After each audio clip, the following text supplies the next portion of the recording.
A millionaire gets into his armored car, unaware that someone is hiding in the back seat. A street girl surprises him with a direct order. "Shut up and listen to me, please." What seemed like childish delirium reveals a $1 million conspiracy about to destroy him. And in that bewildering moment, the most insane turnaround of his life begins, orchestrated by a child invisible to the world. If this story interested you, don't forget to subscribe to our channel and tell us what city you're watching us from. We'll keep going. The rain poured relentlessly over Seattle's skyline as Richard Daniels stared out from the floor-to-ceiling windows of his corner office. At 52, Richard, known as Rich to his closest associates, had built Horizon Technologies from a garage startup to a $200 million empire that rivaled some of the city's most established tech firms. The view from the 37th floor offered a panoramic vista of Elliott Bay, where cargo ships moved like toys through the misty morning. "Mr. Daniels, the board is waiting in the conference room," announced Sarah Jenkins, his executive assistant, of 10 years, her voice carrying its usual professional timbre. Rich nodded, straightening his custom-tailored suit. "The quarterly reports look good, better than projected." "Yes, Mr. Daniels, Michael has prepared an extensive presentation on the Japanese investment opportunity. He seems quite enthusiastic about it." Michael Thompson had been Rich's business partner for 15 years, there from the early days when they had nothing but dreams and maxed-out credit cards. Their partnership had weathered market crashes, tech bubbles, and countless sleepless nights. Now Horizon stood on the precipice of international expansion, with Japanese investors expressing serious interest in a partnership that could double their market reach. "I'll be there in 5 minutes," Rich replied, turning back to the window. Something about the looming meeting left him uneasy, though he couldn't place why. Michael had been pushing hard for this deal, unusually so even for him. As Sarah's heels clicked away down the hallway, Rich gathered his thoughts. The merger. Documents would be finalized tomorrow. Everything was moving quickly, perhaps too quickly, but Michael insisted the Japanese investors wouldn't wait. "Strike while the iron is hot," he'd said repeatedly over the past weeks. The meeting stretched for 3 hours, with Michael dominating the conversation, his charismatic presence filling the room as he outlined projections that seemed almost too optimistic. When questions arose about certain contractual details, he deftly redirected the conversation. "We can iron out the specifics later," Michael assured with his trademark smile. "What matters is that we're all on board with the direction." By late afternoon, Rich's schedule had been packed with back-to-back meetings, leaving him barely enough time to review the preliminary merger documentation that Sarah had placed on his desk. The stack of papers was dauntingly thick. "Everything's in order," she assured him. "Michael and the legal team have been over it thoroughly." Rich nodded, trusting the system he'd built. "I'll review it tonight and have any questions ready for tomorrow's signing." As darkness fell over Seattle, Rich finally headed to the underground parking garage. The building had emptied hours ago, leaving only the security guard who nodded as Rich passed. The day had been exhausting, and the weight of tomorrow's decision pressed heavily on his shoulders. His silver Tesla waited in its reserved spot, a small luxury he allowed himself after years of reinvesting nearly every dollar back into the company. He pressed his key fob, hearing the familiar click of the doors unlocking. As he slid into the driver's seat and closed the door, a small sound from the back made him freeze. "Don't sign those papers tomorrow." Rich's heart nearly stopped. He whipped around, reaching for his phone, ready to call security. There, curled up on his back seat, was a little girl. No more than 7 years old, she had dirty blonde hair that looked like it hadn't been washed in days, wearing clothes that were clearly too large for her small frame. Her blue eyes, however, shone with an intensity that struck him immediately. Intelligence, beyond her years. "Who are you? How did you get in my car?" Rich demanded, his voice sharp with surprise and confusion. The girl sat up straighter, not showing any fear despite his tone. "My name is Emily. The cleaning lady left your car open when she was wiping the windows, but that's not important." She leaned forward, her expression deadly serious. "What's important is that your partner and your assistant are planning to steal your company." Rich stared at her, completely thrown off balance. A homeless child in his car claiming knowledge of corporate espionage. It was absurd. "Listen, I don't know what game you're playing, Gads." "It's not a game," Emily interrupted. "I heard them talking. The man with the expensive watch and the lady with the red-bottom shoes, they were in the big room with the glass table, laughing. About how you'd sign the papers without reading the fine print. They called you," she hesitated, looking uncomfortable, "a sentimental fool and an obedient puppy. They said, by this time tomorrow you'd have nothing left." Rich felt as though the temperature in the car had dropped 10 degrees. The details were too specific. Michael's obsession with luxury watches, Sarah's collection of Louboutins, the conference, room's distinctive glass table. But it was impossible. This had to be some elaborate scam. "That's ridiculous. Those people are my trusted colleagues. We've worked together for years." 15 years with the man, 10 with the lady, Emily said, flatly. "I know, they talked about it, about how long they've been waiting for the right moment." Rich's mind raced. How could this child know the exact tenure of his business relationships? Was she being used by a competitor? "Who put you up to this? Is someone paying you to say these things?" Emily's face hardened with the practiced determination of someone who'd learned to survive on the streets. "Nobody put me up to anything. I've been sleeping in your building's ventilation system for 2 weeks. It's warm there, I hear things." She pulled a crumpled piece of paper from her pocket. "I wrote down some of the codes and numbers they mentioned, something about 17 fake companies and contracts to wash money." Rich took the paper, his hand trembling slightly. Written in a child's uneven scrawl were account numbers and the names of shell companies he'd never heard of, but with a naming convention suspiciously similar to Horizon's subsidiary pattern. "I need to verify this," he muttered, more to himself than to the girl. "You have until morning," Emily said with the gravity of someone 3 times her age. "After that, it'll be too late." Rich studied her face, looking for any sign of deception. Instead, he saw only earnestness and something else. Fear, not for herself, but for him. It was the most unlikely warning from the most unlikely source, yet something deep in his gut told him not to dismiss it.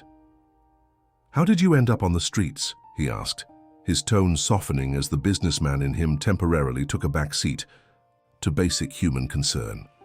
Emily shrugged, the gesture far too adult for her small shoulders. "My foster family decided they didn't want me anymore. I've been on my own for about a month." She said it matter-of-factly, without self-pity. Rich made a decision. "Come with me, you need a proper meal and somewhere safe to stay while I look into this."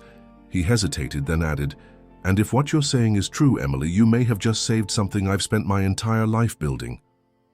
As they drove through the rainy Seattle night, Rich couldn't help but reflect on the absurdity of the situation. His entire world had been turned upside down by a 7-year-old girl who had appeared like a guardian angel in his back seat. Either this was an elaborate hoax, or he'd been blind to treachery from those closest to him. By morning, he would know which. What he couldn't possibly know was how profoundly this chance encounter would change both their lives, setting in motion events that would transform not just Horizon Technologies, but the very definition of what made a family. Rich's penthouse apartment in downtown Seattle offered a stark contrast to the world Emily had been surviving in. As he unlocked the door, the smart home system automatically adjusted the lighting and temperature. The girl stood in the entryway, her small body tense, eyes darting around the spacious, open-concept living area as though mapping escape routes. "Are you hungry?" Rich asked, setting his briefcase down. Emily nodded cautiously. "Yes, sir." "Please, call me Rich," he replied, moving to the kitchen. "I'm not much of a cook, but I can manage pasta. How does spaghetti sound?" "I'll eat anything," she said simply, still not moving from her spot by the door. While Rich prepared the meal, Emily gradually ventured further into the apartment, examining the minimalist furniture and the wall of awards and photographs documenting Horizon's rise to prominence. She stopped at one particular photo, Rich and Michael at the company's 10th anniversary celebration, arms around each other's shoulders, champagne glasses raised in triumph. "He looks nice in pictures," she observed quietly. Rich glanced over. From the kitchen, "Michael and I have been through everything together. College roommates, failed startups, sleeping on office floors. He shook his head. What you're suggesting, it's hard to believe. Adults always believe other adults over kids, Emily said with resigned wisdom, especially when the adults wear nice clothes. The simple truth of her statement struck Rich deeply. He set 2 plates of spaghetti on the dining table. Come eat. Throughout dinner, Rich asked questions, testing Emily's claims. The details she provided were disturbingly specific. Meeting times, access codes, fragments of conversations that painted a damning picture. She described overhearing Sarah and Michael discussing how they had gradually siphoned off company resources through elaborately disguised transactions over the past 2 years. They laughed about the 17 ghost companies, Emily said between bites. Said nobody would ever connect the dots because they were spread across different countries. After dinner, Rich made up the guest room with fresh sheets. You'll be safe here tonight. Get some sleep. Are you going to check what I told you? Emily asked, standing in the doorway of the guest room, suddenly looking every bit the vulnerable 7-year-old she was. Yes, Rich answered honestly. I need to know the truth. Once Emily was settled, Rich retreated to his home office. The ideal merger documents spread before him. He read every line with newfound suspicion, catching subtle clauses that, when combined, would effectively transfer controlling interest to the Japanese investors, with Michael positioned as the primary liaison. He'd nearly missed it all, trusting the summary Sarah had provided. But this wasn't proof of the broader conspiracy Emily had described.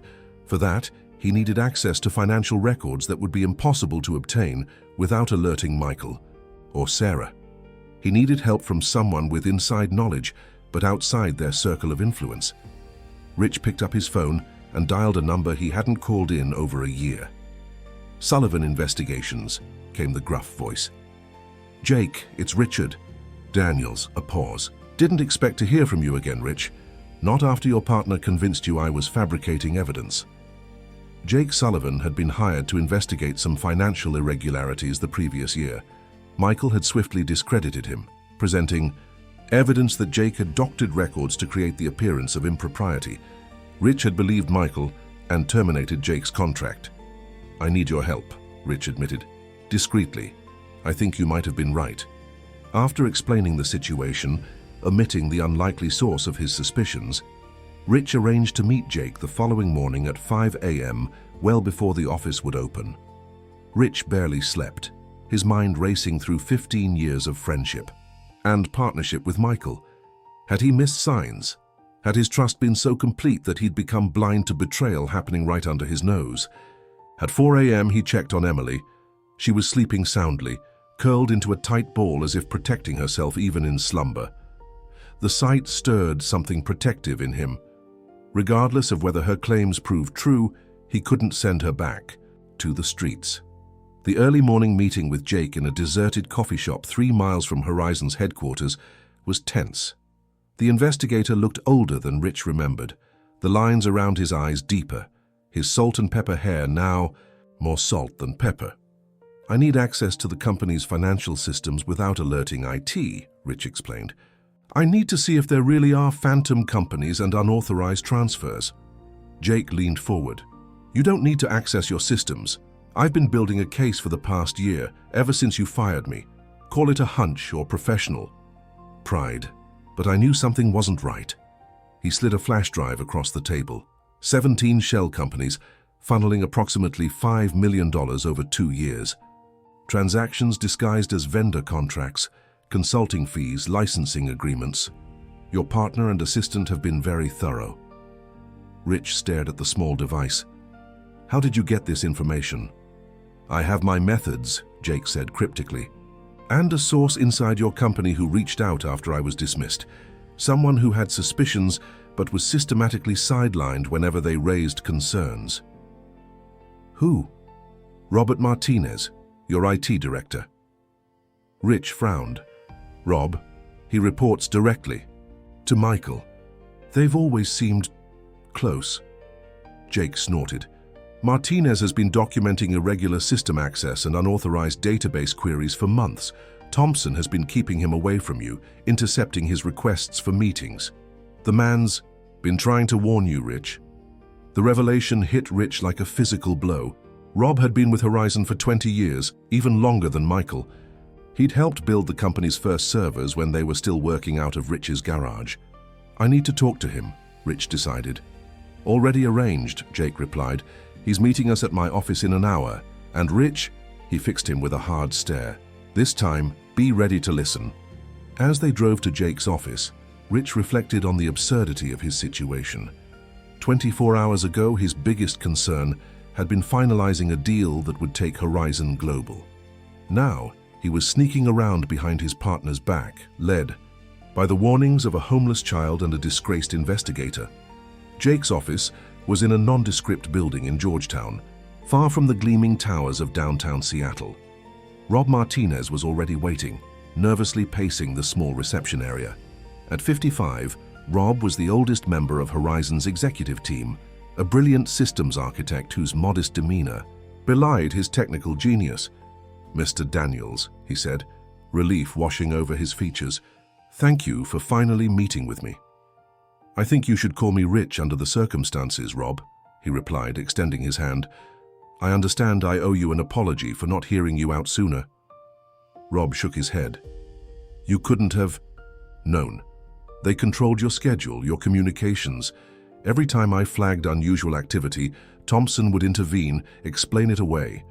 When I persisted, I found myself excluded from executive meetings, relegated to managing junior staff." Inside Jake's office, Rob connected his laptop to a projector. "I've been documenting everything," he explained as the screen filled with transaction records, email correspondences, and network logs.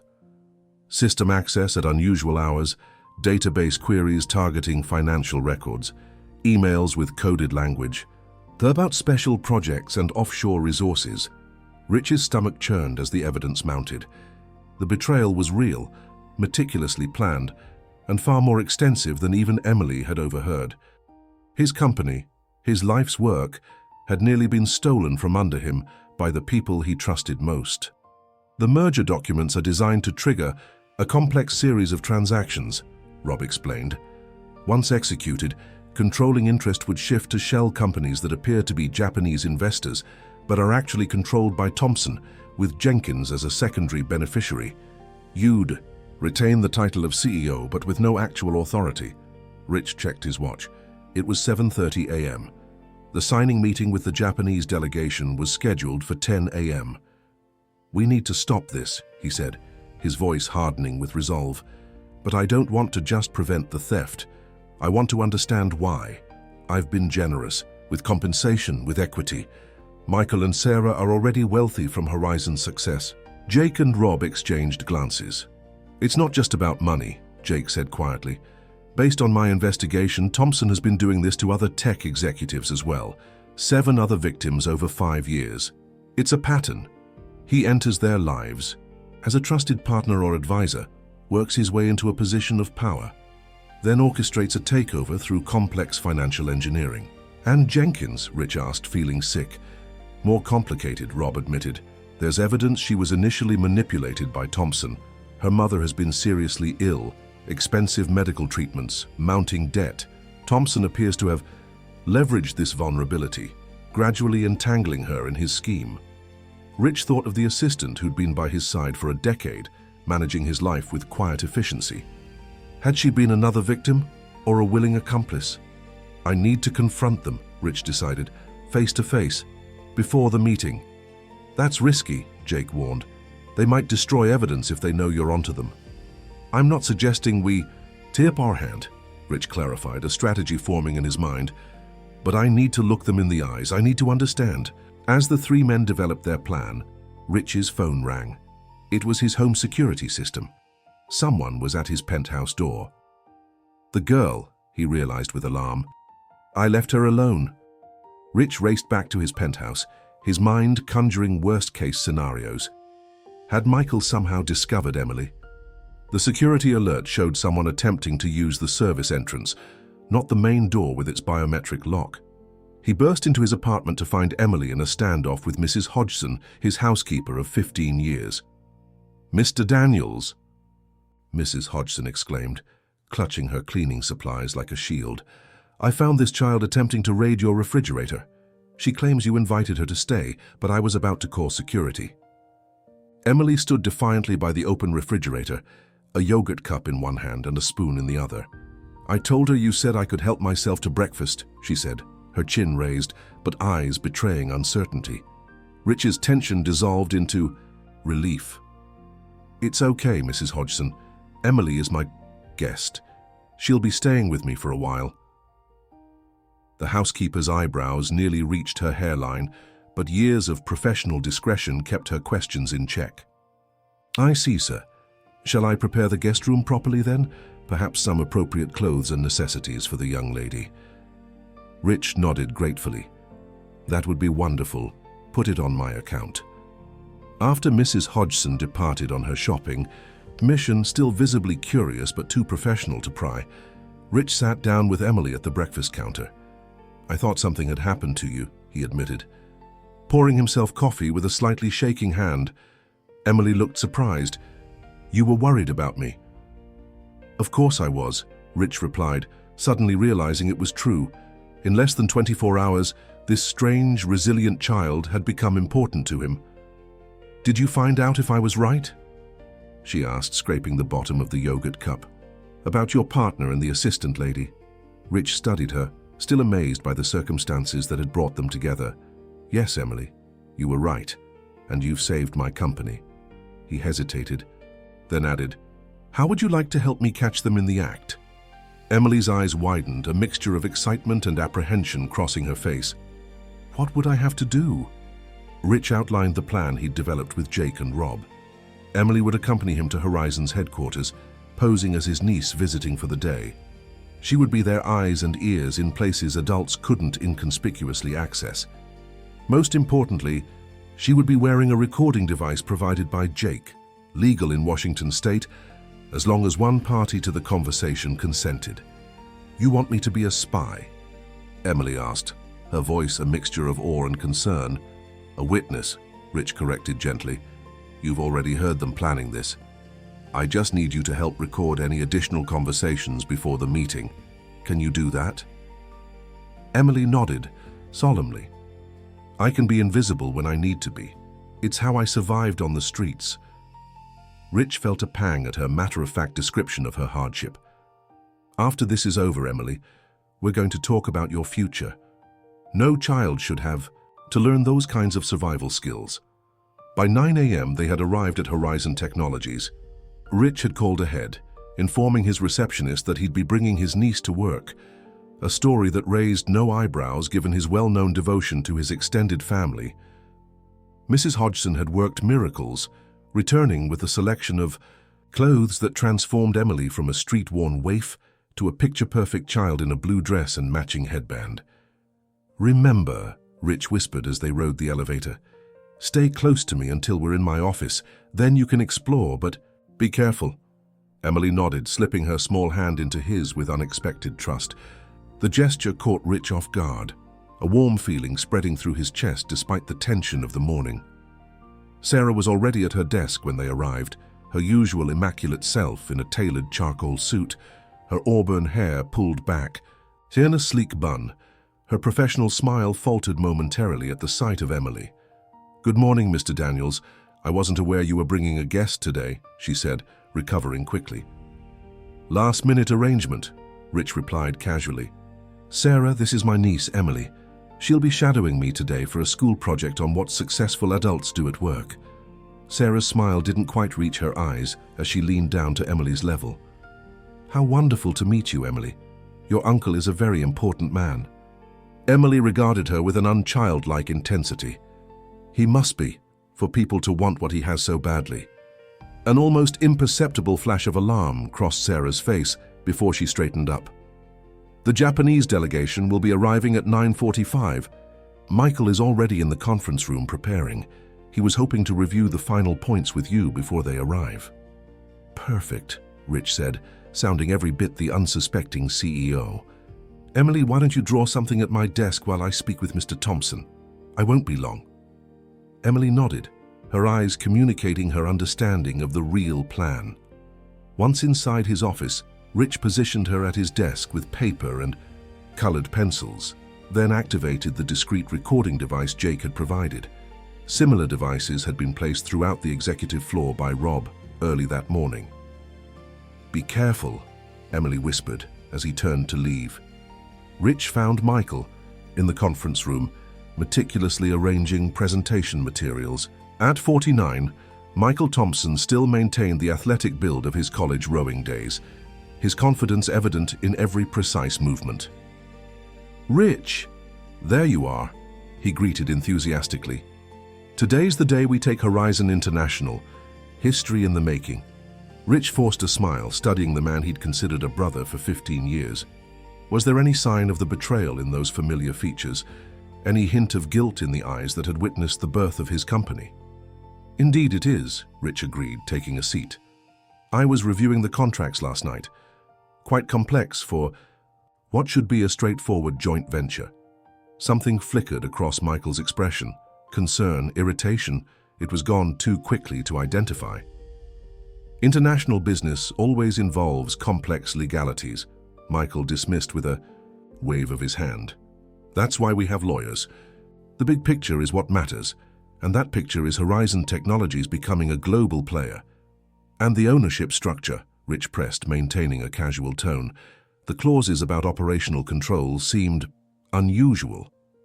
Michael's smile tightened almost imperceptibly. "Standard protections for cross-cultural partnerships. The Japanese have different business practices. They need assurances that their investment will be properly managed." He leaned forward, lowering his voice confidentially. "Between us, Rich, they weren't comfortable with a single person having so much control. I negotiated the best compromise I could. You remain CEO and the face of the company, while operational decisions become more collaborative." The smooth explanation was delivered with such sincerity that Rich might have believed it 24 hours ago. Now, knowing what he did, he recognized the masterful manipulation. "And the 17 subsidiary companies established over the past 2 years, are those also standard protections?" Rich asked, his tone still conversational but watching Michael intently.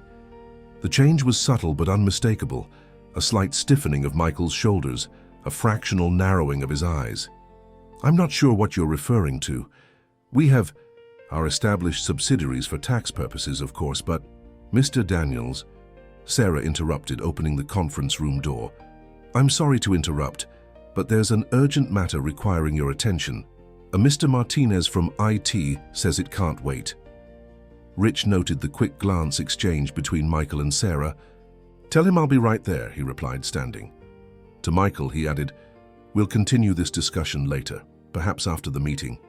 In the hallway, Sarah kept pace beside him, tablet in hand. "The delegation has just arrived in the lobby. Shall I have them escorted up while you deal with Martinez?" "No," Rich said firmly. "Have them wait. Whatever Rob needs to show me might be relevant to our discussions." Sarah's composure slipped for just a moment. "I'm sure it's just another one of his technical concerns. Michael has been handling those issues specifically to spare you the details." "Nevertheless, I'd like to see for myself," Rich insisted. His office, he found Rob waiting with a laptop, his expression grave. Emily was still at the desk, seemingly absorbed in her drawing but clearly listening to every word. "What did you find?" Rich asked, closing the door. Rob turned the laptop to show a series of financial reports. They accelerated the timeline. "Transfers have already been initiated to clear the way for the ownership shift once you sign. $5 million moved through the shell companies just this morning." Rich felt cold fury building inside him. "Can you reverse it?" "Not without executive override codes," Rob said, "which is why I came to you directly." Rich entered his authentication credentials, allowing Rob to halt and reverse the transactions. "Sarah was very insistent that I not meet with you. How long has she been running interference?" "At least a year," Rob confirmed. "Every time I discovered something suspicious, she would intercept my reports. Eventually, Michael restructured the department so that I reported through him rather than directly to you. The pieces were falling into place, revealing a picture of calculated isolation. Rich had been systematically cut off from those who might have warned him, surrounded instead by those loyal to Michael. "Uncle Rich?" Emily spoke up, using the cover story even in private. The lady with the red shoes is listening at the door. All three men turned toward the closed office door. Rich moved silently across the room and yanked it open. Sarah stumbled forward, clearly having had her ear pressed against the door. Her professional mask slipped completely, revealing a flash of panic before she composed herself. "I was just checking if you needed anything before the meeting," she said, her voice betraying a slight tremor. Rich regarded her with new eyes. 10 years of loyal service, or so he'd thought. "Actually, Sarah, I do need something. The truth." Sarah's gaze darted between Rich, Rob, and Emily, calculation visible in her expression. When she spoke again, her voice had changed, vulnerability replacing her usual efficiency. "Rich, please, you don't understand. I had no choice. My mother's medical bills." "Save it for the authorities." Rich cut her off, unmoved. "I know everything. The shell companies, the diverted funds, the manipulated merger documents. The only question remaining is whether you were a victim of Michael's manipulation or a willing participant." Sarah's expression hardened, the vulnerability vanishing as quickly as it had appeared. "You've always been too trusting, Rich. Too focused on your precious innovation to see what was happening right under your nose. For years, I've managed your life while you played visionary." She laughed bitterly. "You never even noticed when I tried to warn you. The errors I deliberately left in reports, the inconsistencies I flagged in meetings that Michael quickly dismissed." Rich was taken aback. "You're claiming you tried to alert me?" "At first," she admitted, "before I realized it was pointless. Michael had you completely under his thumb, the loyal friend, the brilliant strategist. Nobody could get through to you." Her gaze hardened. "Eventually, I had to look out for myself. By stealing from the company that employed you? By betraying the man who trusted you." Sarah's laugh was hollow. "Loyalty? In business? Grow up, Rich. Michael showed me how the world really works. Everyone takes what they can get. We just did it more efficiently than most." As Rich stared at the woman he'd trusted with every aspect of his professional life, he felt Emily's small hand slip into his. The simple gesture of support steadied him. "The Japanese delegation is waiting," he said quietly, "and so is Michael. I think it's time we all had a conversation about the future of Horizon Technologies." Sarah's confident facade cracked slightly. "What are you going to do?" Rich's expression was resolute as he looked down at Emily, then back to Sarah. "What this brave girl taught me to do. Stand up for what's mine." The Horizon Technologies conference room had been designed to impress, with its panoramic view of Seattle's skyline and a massive oval table crafted from a single slab of redwood. Now it served as the stage for a corporate drama 15 years in the making. The Japanese delegation, 3 serious men in impeccable suits, sat on one side of the table, their expressions betraying growing impatience. Michael stood at the head of the table, his charismatic smile straining as he checked his watch for the 3rd time in 5 minutes. When Rich finally entered, he was flanked by Rob Martinez and Jake Sullivan, with Sarah trailing reluctantly behind. Emily remained in Rich's office, the recording devices active and monitored by one of Jake's associates. "Gentlemen, I apologize for the delay," Rich addressed the Japanese businessman with a respectful bow. "I'm Richard Daniels, founder and CEO of Horizon Technologies. I believe we need to reframe our discussions today." Michael stepped forward, his smile fixed. "Rich, these gentlemen have traveled a long way. Perhaps we should proceed with the agenda as planned and save internal matters for later." "I'm afraid that won't be possible," Rich replied calmly, "as our internal matters directly impact what you've been led to believe about this partnership." He turned to the delegation. "Gentlemen, I regret to inform you that you have been misled. The partnership terms presented to you contain significant misrepresentations of Horizon's structure, finances, and leadership intentions." The lead Japanese businessman, Mr. Tanaka, frowned deeply. "Mr. Daniels, these are serious allegations. Mr. Thompson has assured us that all terms were approved by you personally." "That was the first misrepresentation," Rich confirmed. "I only received the full documents yesterday, and upon careful review, discovered they would effectively transfer control of my company, without fair compensation. Michael's composed facade began to crack. "Rich, you're embarrassing yourself and our company. Whatever concerns you have can be addressed privately." "Like you've been addressing Rob's concerns for the past year," Rich countered. "By isolating him. By restructuring the reporting lines to keep him away from me." The Japanese businessman watched the exchange with growing discomfort. Mr. Tanaka cleared his throat. "Perhaps we should reschedule while Horizon resolves these internal issues." "That won't be necessary," Michael interjected quickly. "This is simply a miscommunication. Rich has been under tremendous pressure lately and—" "Show them, Rob," Rich instructed, cutting Michael off. Rob connected his laptop to the conference room's projection system. On the massive screen appeared documentation of the 17 shell companies, the systematic diversion of funds, and the clauses buried in the merger agreement that would have stripped Rich of actual control while maintaining a facade of leadership. The Japanese delegation's expressions hardened as they recognized how they had been manipulated as unwitting pawns in Michael's scheme. "This partnership was never about expanding Horizon's global reach," Rich explained. "It was designed to facilitate a takeover using your reputation as cover." Michael's charm evaporated entirely, replaced by cold calculation. "You can't prove any of this is unauthorized. As co-founder and CFO, I have broad discretion in financial structuring. Everything I've done has been for the benefit of Horizon." "Including the $5 million diverted to personal accounts?" Rich challenged. "Including the systematic sabotage of anyone who questioned your methods?" Before Michael could respond, the conference room door opened and Emily walked in, followed by Jake's associate. The little girl moved with purpose, holding a tablet. "Emily, I asked you to wait in my office," Rich said, concerned. "I know, but you need to hear this," she insisted, her young voice carrying surprising authority in the tense room. She handed the tablet to Jake, who connected it to the speakers. Michael's voice filled the room. "Once Daniel signs tomorrow, control transfers immediately through the tiered ownership structure. The old fool won't even realize what happened until it's too late. He'll be a figurehead with a nice salary, but zero actual power." Sarah's voice followed. "What about Martinez in IT? He's been asking questions again." "Martinez is a relic," Michael's recorded voice dismissed. "Keep him busy with meaningless projects. If he becomes a real problem, we'll restructure again and push him into early retirement."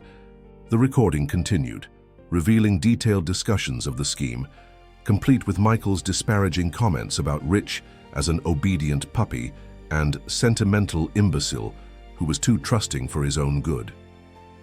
As his own voice condemned him, Michael's expression transformed, the mask of the charming business partner giving way to cold fury. "You recorded private conversations? That's illegal corporate espionage." "One-party consent is legal in Washington state," Jake pointed out calmly. "And we had consent from several parties present during these discussions." Mr. Tanaka stood abruptly. "We will be withdrawing from all negotiations with Horizon Technologies. Our legal team will contact you regarding potential misrepresentation claims." With formal bows, the Japanese delegation exited the room, leaving the Horizon leadership in their wake. The silence that followed was deafening. Michael stared at Rich, calculation visible behind his eyes. 15 years, Rich. 15 years I've helped build this company, made it what it is today. You think you can just push me out based on a few out-of-context recordings? "It's not just the recordings, Michael," Rich replied, his voice steady despite the emotional turmoil beneath. "It's the financial records, the witness testimonies, the systematic betrayal of everything we supposedly built together." Michael's gaze shifted to Emily, who stood beside Rich with remarkable composure for a 7-year-old. "And you're basing all this on the word of a street urchin? Some homeless brat who probably concocted this whole story to scam you?" Rich felt Emily stiffen beside him. He placed a protective hand on her shoulder. "This street urchin, as you call her, showed more loyalty and integrity in one day than you have in 15 years. She risked everything to warn a complete stranger about a betrayal. What does that say about her character compared to yours?" Michael's face twisted with disdain. "Always the soft touch," This is exactly why you were so easy to manipulate, Rich. You lead with your heart instead of your head. In business, that's a fatal weakness. I used to think so too, Rich admitted. I thought trust was a liability, but now I see it differently. Trust, properly placed, is strength. It's what built Horizon, not scheming and manipulation, but innovation and collaboration. He looked down at Emily, then back at his former friend. You could have had it all legitimately, Michael. Your compensation package was generous. Your equity stake substantial. Was it really worth destroying our friendship, your reputation, and potentially your freedom for more? For just a moment, something like regret flickered across Michael's face. You don't understand, it was never enough. I was always in your shadow, the other founder, your name on the building, your face in the press. Even when my strategies doubled our revenue, it was Daniel's visionary leadership that got the credit. So this was about ego? Rich asked incredulously. About recognition? It was about getting what I deserved, Michael snapped, his composure fully cracking. I deserved control. I deserved to be the one making the final decisions. For years I've been the real brains behind Horizon's success, while you played innovation guru and collected the accolades. Sarah, who had remained silent throughout the confrontation, finally spoke. It wasn't just about ego, Rich. Michael convinced me you were leading the company toward collapse, with your focus on innovation over profitability. He showed me projections, data suggesting we were headed for disaster unless control shifted. Rich turned to her, genuine hurt in his expression. And you believed him without ever coming to me directly? After 10 years working together? Sarah had the grace to look ashamed. He was very persuasive. And then once I was complicit in the smaller transgressions, there was no going back. He made sure of that. Jake stepped forward. This has been illuminating, but we should move this conversation to the proper authorities. I've documented enough evidence for formal charges of conspiracy, embezzlement, and corporate fraud. Michael's expression hardened. You really want to do this the hard way, Rich? Dragging our company through a public scandal. Think of the shareholders, the employees, our market position. I am thinking of them, Rich replied firmly. I'm thinking of the 500 families that depend on Horizon for their livelihoods. I'm thinking of the investors who trusted us with their capital. They all deserve better than leadership built on lies. He turned to Jake. Call your contacts at the FBI's white-collar division. They'll want to see everything we've gathered. As Jake made the call, Michael's calculated demeanor returned. This isn't over, Rich. Corporate cases are complicated, expensive, drawn out. Even if you win, Horizon loses. No, Michael, Rich replied quietly. Horizon started losing the moment you decided your ego was more important than our mission. But as of today, we start rebuilding with integrity. Security arrived to escort Michael and Sarah to separate conference rooms where they would await federal agents. As they left, Emily tugged on Rich's sleeve. Did I do okay? She asked, suddenly. Just a child again seeking approval. Rich knelt down to her level, overwhelmed by what this remarkable girl had done. You did more than okay, Emily. You saved my company. You saved everything I've worked for. Emily's serious expression gave way to a small, proud smile. I just told the truth. My foster mom always said the truth comes out eventually. Your foster mom was right, Rich agreed, a lump forming in his throat as he thought about this child's uncertain situation. Emily, where is your family now? Your real family? Emily's smile faded. I don't know. The social workers couldn't find any relatives who wanted me. That's why I was in foster care. Rich made a decision then, one that would change both their lives forever. Emily, would you like to stay with me while we try to find your family? My home is certainly big enough. Emily's eyes widened with hope and caution, the wary expression of a child who had learned that good things rarely lasted. You mean it? You wouldn't send me back? I promise, Rich said solemnly. We'll figure this out together. As federal agents arrived to take statements and collect evidence, Rich sat with Emily in his office, away from the corporate chaos unfolding throughout the building. For the first time in years, despite the professional betrayal he'd experienced, he felt a curious sense of peace. What happens to your company now? Emily asked. swinging her legs from the oversized chair. "We rebuild," Rich said simply, "with people we can trust." Emily considered this. How do you know who to trust? Rich looked at the remarkable child who had appeared in his life, like a guardian angel in a moment of crisis. Sometimes, trust comes from the most unexpected places, and sometimes, the people most worth trusting are those who have nothing to gain by telling you the truth. The weeks following the confrontation at Horizon Technologies were a whirlwind of legal proceedings, corporate restructuring, and personal adjustments. Michael and Sarah were formally charged with multiple counts of corporate fraud, embezzlement, and conspiracy. The evidence was overwhelming, leading both to accept plea agreements rather than face lengthy trials. Michael received a 12-year sentence, while Sarah, whose cooperation and evidence of initial attempts to warn Rich factored into her sentencing, received 8 years. The financial recovery process began immediately, with forensic accountants tracking down and reclaiming the diverted funds. Through it all, Emily remained with Rich. What had started as a temporary arrangement quickly evolved into something more permanent as they developed a routine together. Rich converted his home office into a proper bedroom for her, allowing Emily to choose the colors and decorations.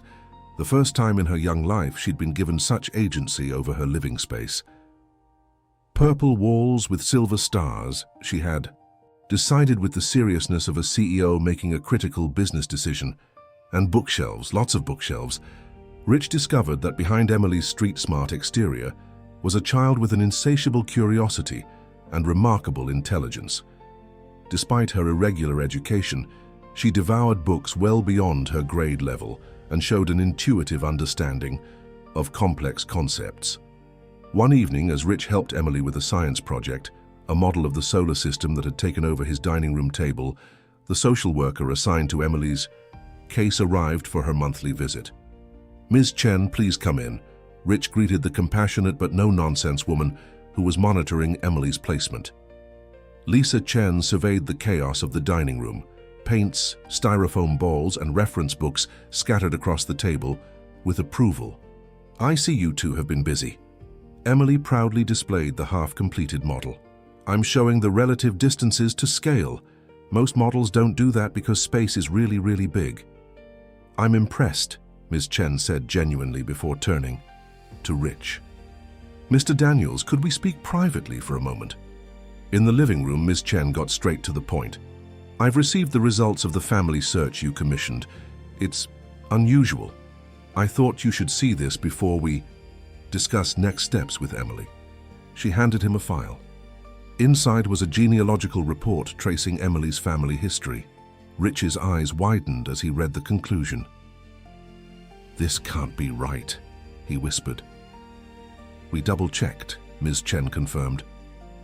"Emily's maternal grandmother and your paternal grandmother were first cousins. You and Emily are distant relatives, third cousins once removed to be precise. Her family name was changed through a remarriage, which is why the connection wasn't immediately apparent." Rich sat heavily on the couch, stunned by the revelation. "So she's actually my family, legally?" "Yes, distant, but yes. Her grandmother, Mary Wilson, was cousin to your grandmother, Elizabeth Daniels.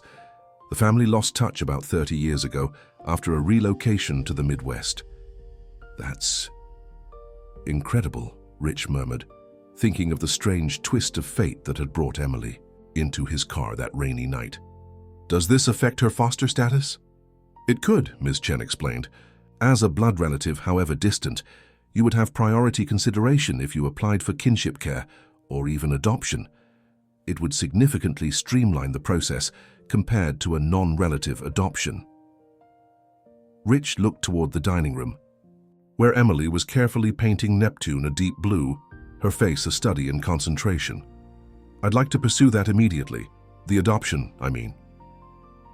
Ms. Chen smiled, though her professional demeanor remained. "I thought you might say that. I've brought the preliminary paperwork, but Mr. Daniels, have you considered what this would mean for your life? Single parenthood is challenging under any circumstances, let alone for someone with your professional responsibilities. I'm restructuring those responsibilities, Rich replied without hesitation. Horizon is appointing a new COO to handle day-to-day operations. I'll remain as CEO, but with a focus on strategic direction and innovation, my true strengths anyway. He looked Ms. Chen directly in the eye. The past month has clarified a lot of things for me. I've spent 20 years building a company at the expense of building a family. Emily changed that equation the moment she appeared in my back seat. After Ms. Chen left with the initial paperwork filed, Rich returned to the dining room, his mind reeling from the discovery. "Is everything okay?" Emily asked, picking up on his distracted demeanor. "Did I do something wrong?" "No, absolutely not," Rich assured her quickly. "In fact, I just learned something amazing." He sat beside her, carefully moving a half-painted Saturn out of the way. "Emily, how would you feel about staying with me permanently, not just as my ward, but as my adopted daughter?" Emily's paintbrush froze mid-stroke, her eyes widening. "You want to adopt me for real?" "For real," Rich confirmed, "and there's something else. Ms. Chen found out through the family search that we're actually related, distant cousins. Your grandmother Mary was my grandmother Elizabeth's cousin." Emily sat absolutely still, processing this information. Her analytical mind, so much like Rich's own, was visible in her thoughtful expression. "So I'm not just some random kid. I'm actually your family."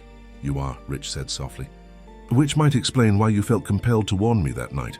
Maybe there was some kind of family instinct at work." Emily considered this possibility, then shook her head. "I don't think it was that. I think I just didn't like seeing someone get hurt when I could stop it." She looked up at him with those serious blue eyes. "But I like that we're family. It means you can't change your mind about keeping me." The statement, so matter-of-fact yet revealing such deep insecurity, broke Rich's heart. "Emily, I wouldn't change my mind regardless. Family isn't just about blood. It's about choosing to be there for each other no matter what." Emily studied his face with the careful scrutiny she'd developed through years of assessing adults' trustworthiness. Whatever. She saw there must have satisfied her, because she suddenly launched herself into his arms, the first time she had initiated physical affection. "Then yes," she whispered against his shoulder, "I want you to adopt me." The next morning, Rich brought Emily to Horizon headquarters for the first time since the confrontation. The company was still finding its equilibrium after the scandal, but the mood was one of cautious optimism. With the conspirators removed and the stolen funds largely recovered, employees were rallying around Rich's renewed vision for the company. In his office, Rich introduced Emily to Diane Foster, Horizon's newly promoted COO, who had been a trusted department head for 8 years. "So you're the remarkable young lady who saved our company," Diane said warmly, extending her hand to Emily with the same respect she would show an adult. Emily shook it solemnly. "I just told the truth. Rich did the hard part." "Well, your truth-telling changed everything," Diane replied, "and now I understand why Rich is restructuring his role here." Rich had spent the previous week working with the board to redefine his position. As he told Ms. Chen, he would remain CEO but focus primarily on innovation strategy and product vision, his true passions, while Diane would manage operations and execution. "I've spent 20 years working 60-hour weeks," he explained to Emily as they toured the building. "That's not compatible with being a good father. This new arrangement means I'll be home for dinner most nights and can take you to school in the mornings." Emily processed this with her usual thoughtfulness. "You're changing your whole life for me." "I'm changing it for us," Rich corrected, gently. "And honestly, I should have made these changes years ago. No company is worth sacrificing a balanced life for." As they walked the corridors of Horizon, employees smiled and greeted them. Many had been shocked by Michael and Sarah's betrayal, but the transparent way Rich had handled the aftermath, communicating openly about what had happened and involving staff in the rebuilding process, had strengthened company morale rather than destroying it. In the IT department, they found Rob Martinez directing his team through a security overhaul. When he spotted Rich and Emily, his serious expression softened. "The dynamic duo," he exclaimed, coming over to greet them. "How's our young corporate savior doing today?" Emily smiled shyly. "I'm good." Rich is showing me where he works. It's really big. And getting bigger, Rob confirmed. Without the resource diversion, we've discovered our profitability is actually 22% higher than reported. The board has approved expansion of the R&D division. Rich nodded, pleased. That's what happens when you remove parasites from a healthy system. The whole organism thrives. As they continued their tour, they passed what had been Michael's office, now being repurposed as a collaborative innovation space. Emily stopped, staring at the room. "Does it make you sad?" she asked Rich. "About your friend, I mean." Rich considered the question carefully. "I'm sad about who I thought he was, the friend I believed I had for 15 years. But that person never really existed. He was a fiction Michael created to gain my trust." Emily nodded as if this made perfect sense to her. "Like my last foster dad, he pretended to be nice until the social worker left, then he turned mean. People wear masks." "Some do," Rich agreed. "But not everyone. Rob didn't. Jake didn't. They tried to tell the truth even when it was difficult." He squeezed her hand. "And you didn't wear a mask either, Emily. You risked everything to tell a stranger the truth." As they reached the elevator, Emily looked up at him with sudden intensity. "I don't want to be Rich Jr." Rich blinked, confused by the non sequitur. "What do you mean?" "When you adopt me, I don't want to take over your company someday just because I'm your daughter. I want to earn things myself." Rich was struck by the maturity of the concern. "Emily, you will never have to be anyone but yourself. If someday you're interested in business, that's wonderful. If you want to be an artist or a scientist or anything else, that's equally wonderful. My job as your father will be to help you discover your own path, not push you down mine." Emily appeared satisfied with this answer. As they rode the elevator down to the lobby, she leaned against his side comfortably.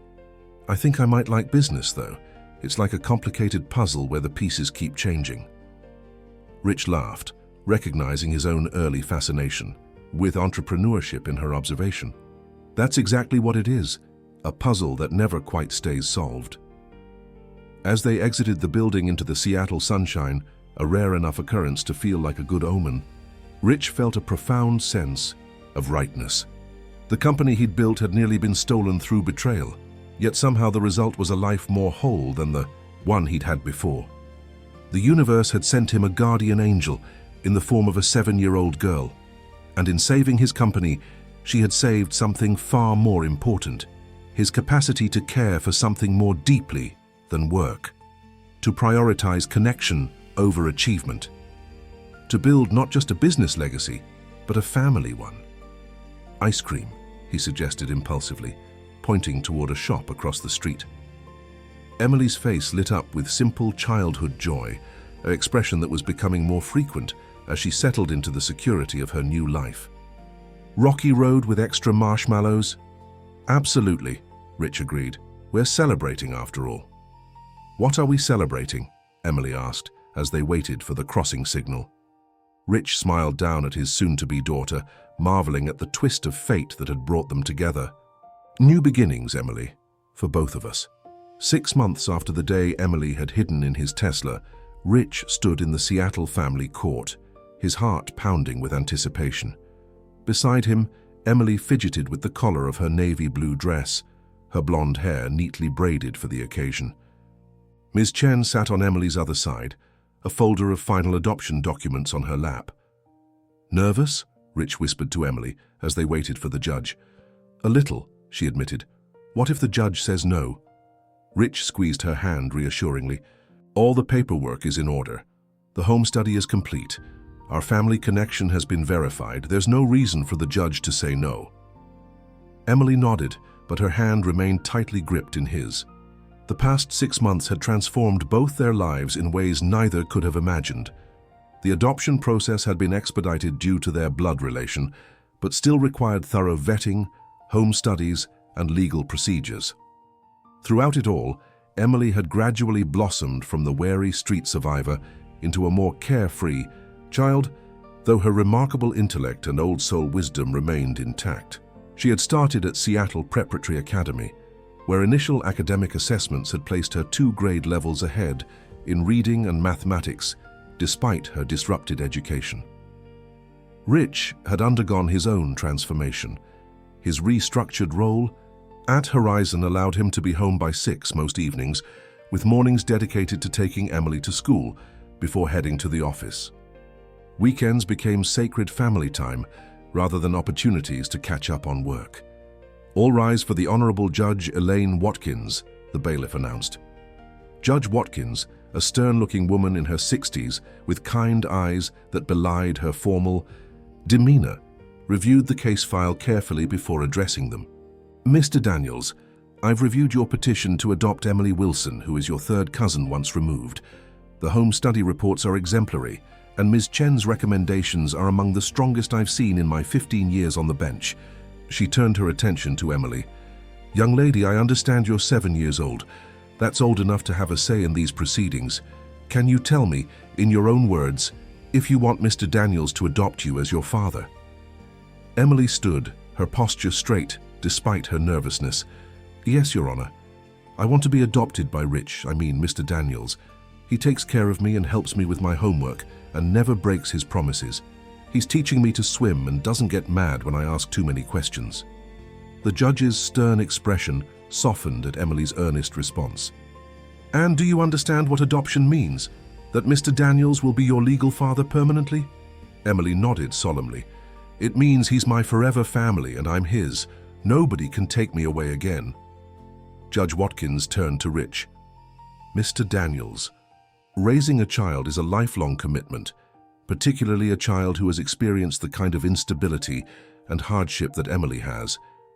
Are you prepared for this responsibility? Rich stood, addressing the court with the same sincerity he would use for his most important business presentations. Your Honor, 6 months ago, Emily saved everything I had built professionally by warning me about a betrayal I hadn't seen coming. But more importantly, she saved me from a life that had become unbalanced and ultimately empty despite my financial success. He looked at Emily with undisguised affection. I went into this process thinking I was helping a child in need. I've discovered instead that we were meant to help each other. Emily isn't just a responsibility to me. She's a gift I never knew I needed. So yes, I am fully committed to being her father for the rest of my life. Judge Watkins reviewed the documents one final time, then smiled. Based on the evidence before me, I find this adoption to be in the best interest of the child. The petition is granted. Emily Wilson is hereby legally adopted by Richard Daniels and shall henceforth be known as Emily Wilson Daniels, with all the rights and privileges thereto. She banged her gavel, making the adoption official. Congratulations to both of you. May you build a wonderful life together. Emily's face broke into a radiant smile as she threw her arms around Rich. We did it. We're officially family now. The courtroom erupted in applause from the small gathering of witnesses: Rob Martinez, Jake Sullivan, Diane Foster, and several other Horizon employees who had become part of their extended support system. As they exited the courthouse into the bright Seattle day, Jake approached with a gift-wrapped package. A little something to commemorate the occasion, he said, handing it to Emily. She unwrapped it carefully to reveal a beautifully framed photograph of her and Rich, taken during a company picnic the previous month. They were laughing together, their resemblance, the same blue eyes, the same smile, surprisingly evident despite their distant relation. Thank you, Emily said, hugging the frame to her chest. It's perfect. The celebration continued at Rich's penthouse, now truly their home, where Mrs. Hodgson had prepared a feast for the gathered friends. The apartment had transformed over the months, softening from its former bachelor austerity into a warm family home. Emily's artwork decorated the refrigerator, children's books mingled with business texts on the shelves, and photographs chronicled their evolving relationship. As the party wound down, Rich found himself on the balcony, gazing out at the Seattle skyline. Rob joined him, offering a glass of champagne. To new beginnings, Rob toasted, and to unexpected blessings. Rich clinked his glass against Rob's. I never thought I'd say this, but I'm almost grateful for Michael and Sarah's betrayal. Without it, I would never have found Emily. Rob nodded thoughtfully. Life's funny that way. Sometimes the worst moments lead to the best outcomes. He sipped his champagne. Speaking of outcomes, the quarterly results came in yesterday. We're up 40% compared to this time last year. Without parasites draining resources, the system thrives. Rich quoted his own observation from months earlier. It's more than just stopping the bleeding, Rob countered. It's the new direction. The Educational Technology division you greenlit is outperforming projections by 30%. Turns out there's a massive market for quality educational software. The Educational Technology division had been Rich's first major initiative after restructuring his role. Inspired by Emily's accelerated learning needs, he had realized the gap in the market for sophisticated yet accessible educational tools. Emily's been beta testing the new science modules, Rich mentioned. Her feedback is surprisingly insightful for a 7-year-old. 8 tomorrow, Rob reminded him with a smile. Big day. Rich nodded, feeling a surge of happiness. Emily's 8th birthday would be her first celebrated with a real family, and he had spent weeks ensuring everything would be perfect. Later that evening, after all the guests had departed, Rich found Emily in her bedroom, carefully arranging her new family photograph on her nightstand. Big day, he said, sitting on the edge of her bed. How does it feel to be officially Emily Wilson Daniels? She considered the question with her characteristic thoughtfulness. Good. Safe. She looked up at him. But you know what's weird? I think I would have felt like your daughter even without the judge saying so. The paper just makes it official for everyone else. Rich was struck by the wisdom in her observation. You're right. Family is what you feel, not just what's written on documents. Emily climbed under her covers, the silver. Stars on her purple walls catching the soft light from her bedside lamp. Rich, should I call you Dad now? The question caught him off guard, filling him with unexpected emotion. You can call me whatever feels right to you, Emily. Rich is fine if that's more comfortable. Dad is wonderful if and when you're ready. There's no rush. She nodded, processing this. I think maybe Dad is good, but maybe not all the time yet. Is that okay? That's perfectly okay, he assured her, tucking the blankets around her. Everything about this is on your timeline, not mine.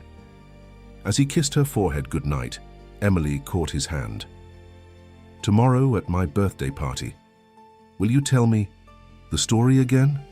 About how I saved your company? I like that story. Rich smiled. I'll tell it as many times as you want to hear it. It's the beginning of our family story, after all.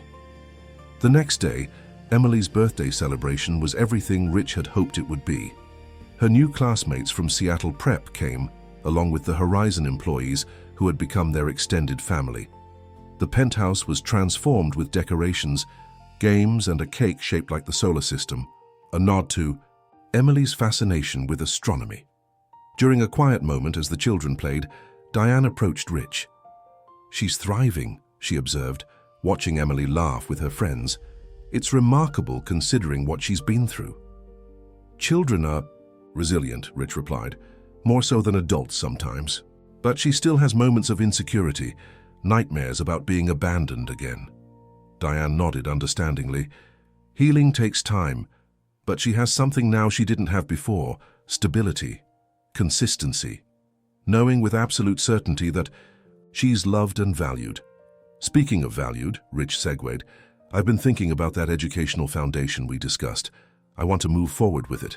The idea had been percolating for months, a foundation to support children in situations similar to Emily's, with a focus on educational opportunities and stability. I've drafted a proposal, Diane said, unsurprised. 200 scholarships, annually to start, with comprehensive support services beyond just tuition. We can have it operational by next quarter if you're serious. I am, Rich confirmed, with Emily as honorary president when she's a bit older, if she's interested. No pressure, of course. Diane smiled knowingly. Something tells me she'll be very interested. That child has a helper's heart just like her father. As the party continued around them, Rich watched Emily in her element, confident, happy, secure in the knowledge that she belonged. The contrast with the wary child who had hidden in his car just 6 months earlier was profound. That night, after the guests had departed and the gifts had been opened, Rich and Emily sat on the balcony, wrapped in blankets against the evening, chill, stargazing through the telescope he'd given her for her birthday. "Dad," Emily said, the word still new but increasingly natural on her lips, "do you think there are other kids like me? Who needs someone like you?" Rich looked at his daughter, her face illuminated by the soft glow of the city lights. "I'm sure there are. Why do you ask?" Emily adjusted the telescope thoughtfully. "I was thinking maybe we could help them. Not adopt all of them, that would be too many kids," she clarified pragmatically, "but maybe help them find their own families, or help them go to good schools like mine." Rich smiled, once again amazed by her compassion. "As a matter of fact, I've been thinking the same thing. Diane and I are working on creating a foundation to do exactly that." Emily's face lit up. "Really? Can I help? I know what it's like to be them. I could tell you what would have helped me." "I was hoping you'd say that," Rich admitted. "In fact, I was thinking that when you're older, you might want to be the foundation's president." "President," Emily repeated, testing the word. "Like you're president of Horizon?" "Similar, yes. You'd help decide how best to use the resources to help children who need it most." Emily considered this seriously, then nodded. "I'd like that, but I still want to finish school first, and maybe college." Rich laughed, pulling her into a side. "Hug. Definitely college. There's no rush, sweetheart. We have all the time in the world now." As they continued their stargazing, Rich reflected on the extraordinary chain of events that had brought them together. A business betrayal that had led to the greatest blessing of his life, a corporate crisis that had resulted in a family bond stronger than any business partnership. The company that had once been his entire world was now just one part of a much richer life, a life measured not in stock valuations and market share, but in bedtime stories, school projects, and the growing confidence in his daughter's smile. 5. Years had passed since the day Emily had climbed into Rich's Tesla with a warning that changed both their lives forever.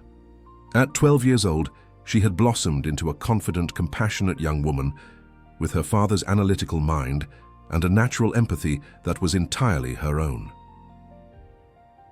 The Wilson Daniels Foundation had become one of Seattle's most respected philanthropic organizations, providing educational opportunities for over 200 vulnerable children annually. True to their agreement, Emily had been named honorary president on her 12th birthday, a role she approached with characteristic seriousness and dedication. On a crisp autumn morning, Emily stood at a podium in the newly completed Wilson Daniels Educational Center, addressing the gathered crowd at its official opening. Despite her youth, she commanded attention with a poise that belied her years. "5 years ago, I was a 7-year-old with no home and little hope," she began, her voice steady despite the personal nature of her speech. "Today, I stand before you as proof that circumstances don't define potential. Every child deserves the opportunity to learn, to grow, and to dream without limits." Rich watched from the side of the stage, his chest tight with pride. The educational center represented the culmination of their shared vision, a place where children from disadvantaged backgrounds could access tutoring, technology, counseling, and community support in a safe, nurturing environment. "My father taught me that true success isn't measured by what you accumulate, but by what you contribute," Emily continued. "This center is our contribution, a place where potential meets opportunity, where children like the one I used to be can find their path forward." As she concluded her speech to enthusiastic applause, Rich marveled at how much his own perspective had evolved. The man who had once measured his worth by corporate achievements now found his greatest satisfaction in watching his daughter grow into her own person. Horizon Technologies had thrived in the years following the thwarted takeover attempt. Under Diane Foster's operational leadership and Rich's strategic vision, the company had expanded its focus to include educational technology, rising to become one of the top 100 corporations in the nation's competitive tech sector.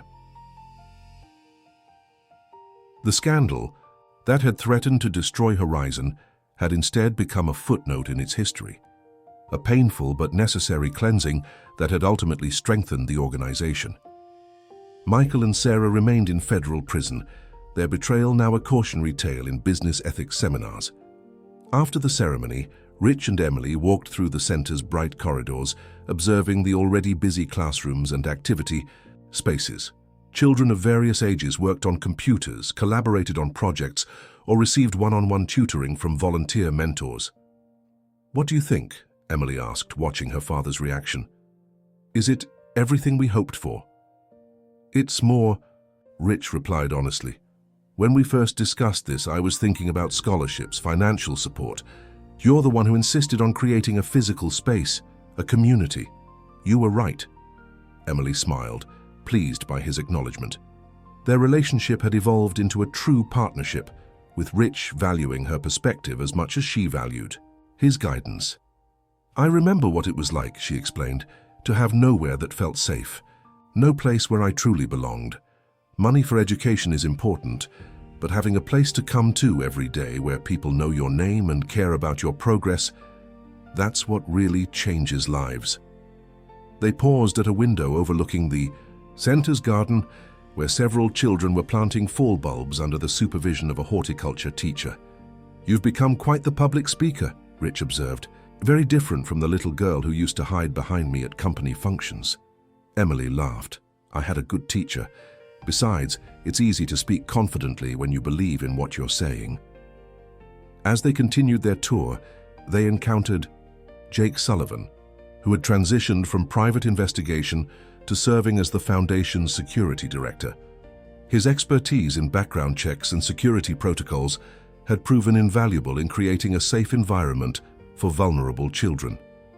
"Impressive speech, Miss President," Jake greeted Emily with a wink. "The reporters are asking for follow-up interviews." "Tell them I'm booked solid with 7th grade math and a soccer match this afternoon," Emily replied with a grin. Jake turned to Rich. "The governors from 2 neighboring states have requested information about replicating the program.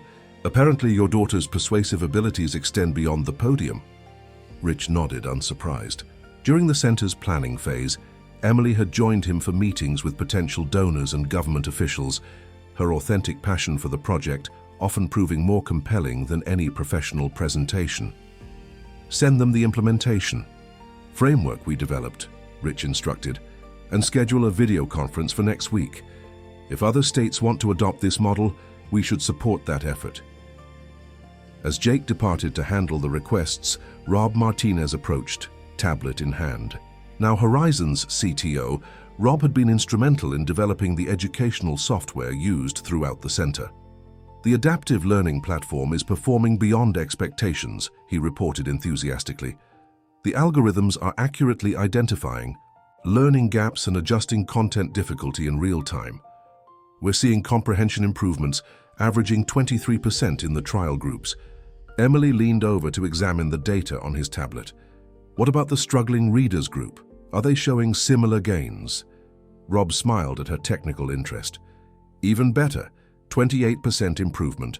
Your suggestion to incorporate game mechanics for that demographic was spot on." Rich observed this exchange with quiet satisfaction. Emily's natural intelligence had flourished with proper education and encouragement. She moved easily between the worlds of business, technology, and philanthropy, absorbing knowledge like a sponge while maintaining the compassionate heart that had first led her to warn a stranger about betrayal. Later that afternoon, as Rich watched Emily's soccer match from the sidelines, he reflected on the extraordinary journey they had shared. The bitter corporate betrayal that might have destroyed everything he'd built had instead given him something far more valuable: a family. Emily scored a goal, her teammates swarming around her in celebration. She glanced toward the sidelines, finding Rich among the parents and giving him a quick thumbs up before returning to the game.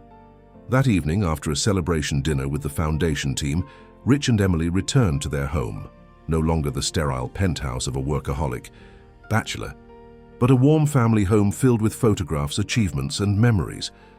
As was their tradition on milestone days, they settled on the balcony with hot chocolate, gazing at the Seattle skyline illuminated against the night sky. "I've been thinking," Emily said, wrapping her hands around her mug, "about Michael and Sarah." Rich looked at her, surprised. They rarely discussed the conspirators who had inadvertently brought them together. What about them? Their sentences are almost halfway complete, she observed. Do you ever think about visiting them, asking them why they did it? Rich considered the question thoughtfully. I used to, especially in the early days. I wanted to understand how 15 years of friendship could be discarded so easily. But eventually, I realized that no explanation would ever be satisfactory. Emily nodded, processing his response. I think I understand. Sometimes the why doesn't really matter as much as what you do afterward. Exactly, Rich agreed, impressed by her insight. Their betrayal was painful, but what we've built in its aftermath, our family, the foundation, Horizon's renewed purpose, that's what truly matters. Emily sipped her hot chocolate contemplatively.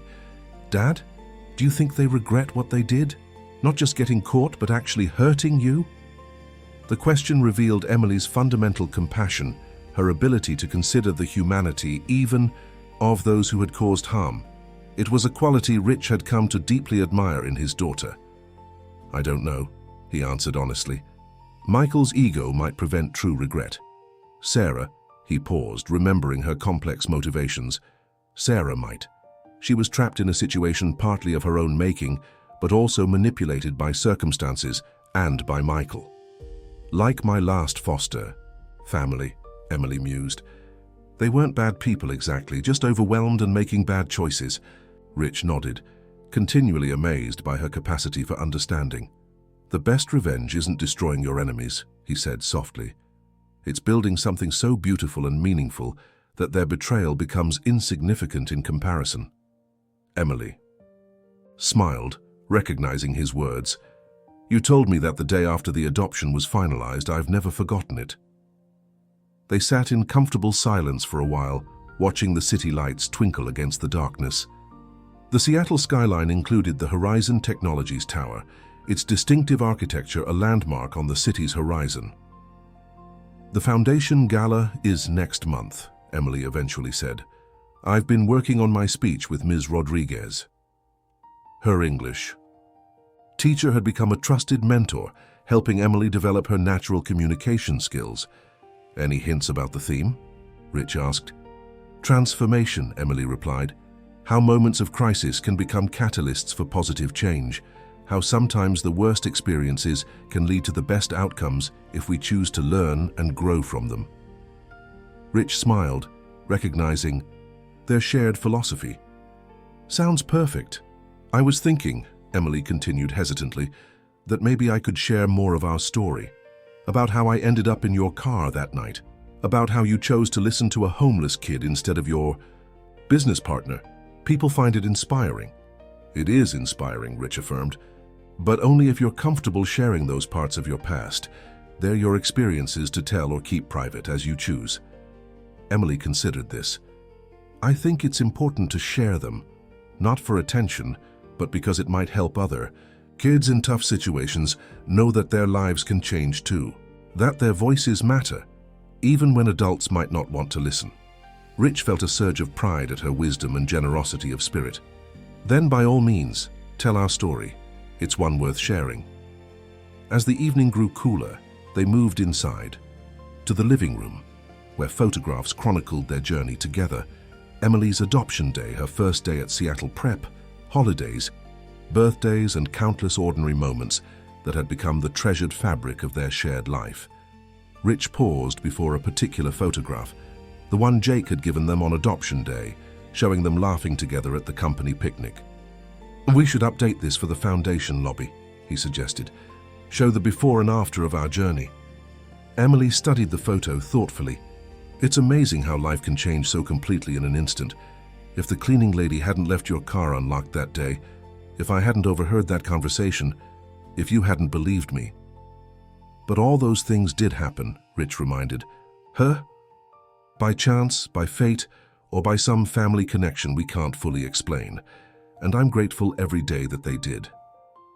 Emily hugged him suddenly, fiercely. Me too, Dad. More than anything. As Horizon Technologies continued to thrive and the Wilson Daniels Foundation expanded its reach, Rich found himself reflecting often on the irony of his journey. Michael and Sarah had plotted to steal his company, viewing him as an obedient puppy and sentimental fool whose trust made him vulnerable. In the end, it was precisely that capacity for trust, his willingness to believe a child when logic suggested skepticism, that had saved everything he valued and given him something infinitely more precious. His weakness had proven to be his greatest strength. The betrayal that might have destroyed him had instead created the opportunity for redemption, renewal, and the family he hadn't known he was missing. Emily, once a vulnerable child seeking shelter in a stranger's car, had become not only his daughter but his partner in creating a legacy far more meaningful than corporate success alone could ever be. Together, they had transformed a story of betrayal into one of redemption. A corporate crisis into a catalyst for community change. Their chance encounter into a family bond that transcended biology, formed instead through mutual protection, unconditional trust, and enduring commitment to each other's well-being. As Rich helped Emily prepare for bed, a routine that had evolved but never disappeared as she grew older, she paused at her bedroom door. "Dad, do you ever wonder what your life would be like if I hadn't hidden in your car that day?" Rich considered the question seriously. "I'd have lost Horizon, certainly, but more importantly, I'd have continued living a successful but ultimately empty life, all achievement and no connection. I'd have missed out on you, on being a father, on discovering what truly matters." He smiled at his remarkable daughter. "So no, I don't wonder about that alternative life. I'm too grateful for the one we've built together." Emily nodded, satisfied with his answer. "Me too. Good night, Dad." "Good night, sweetheart. Dream big." So, Rich moved through their home, turning off lights and checking locks. The routine of a father rather than a corporate titan. He felt a profound sense of contentment. The company he had nearly lost had prospered beyond his original vision. The foundation he and Emily had created was changing hundreds of young lives. And most importantly, the family they had formed against all odds had become his greatest joy and proudest achievement. Michael and Sarah had attempted to steal a thriving business, but in their failure, they had inadvertently given Rich the greatest gift of his entire life. The true revenge wasn't in their legal consequences, but in the beautiful reality that had emerged from their betrayal, a testament to the transformative power of trust, compassion, and the family bonds that transcend traditional definitions. In the end, it wasn't the corporate empire that defined Rich's legacy, but the remarkable young woman who had appeared in his back seat one rainy Seattle